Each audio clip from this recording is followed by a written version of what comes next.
विलीनीकरणाबाबतच्या या निवडणुकांच्या निकालानंतर लगेचच मुख्यमंत्री देवेंद्र फडणवीस अचानक दिल्ली दौऱ्यावर गेलेत।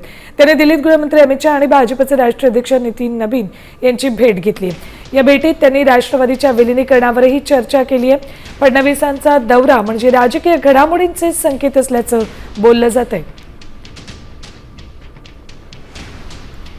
राज्यातल्या घडामोडींवर भाजप हायकमांडशी चर्चा झाली असण्याची शक्यता आहे। पुढील काही दिवसात एनसीपीच्या विलीनीकरणाबाबत ज्या चर्चा सुरू आहेत त्याबद्दलही मोठ्या घडामोडी घडतील। या विलीनीकरणाबाबत राज्यातील मित्रपक्षांसोबत खलबतं सुरू आहेत।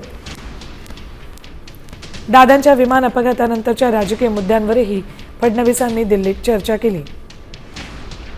राज्यात मोठ्या राजकीय घडामोडींचे संकेत फडणवीसांच्या दिल्ली दौऱ्यानंतर मिळतात। अपडेट्स घेऊयात आमचे प्रतिनिधी गणेश कवडे यांच्याकडून। गणेश, फडणवीस दिल्लीला जाऊन आले, त्यांनी इकडे राष्ट्रवादीच्या विलीनीकरणाबाबतच्या चर्चा सुरू आहेत, काय अर्थ घ्यायचा त्यांच्या या दिल्ली दौऱ्याचा?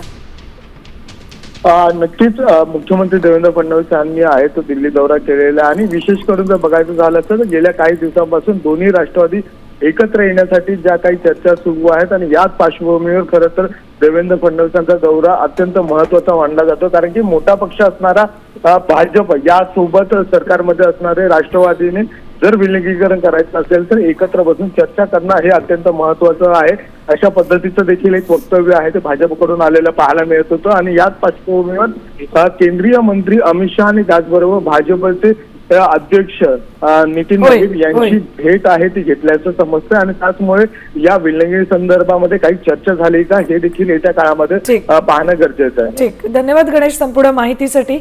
तर मुख्यमंत्री देवेंद्र फडणवीस यांनी दिल्ली दौरा केला। या दौऱ्यादरम्यान त्यांनी राज्यातल्या सध्याच्या घडामोडी आणि सोबतच दोन्ही राष्ट्रवादींचं विलीनीकरण याविषयी अमित शहा आणि नितीन नबीन यांच्याशी चर्चा केली।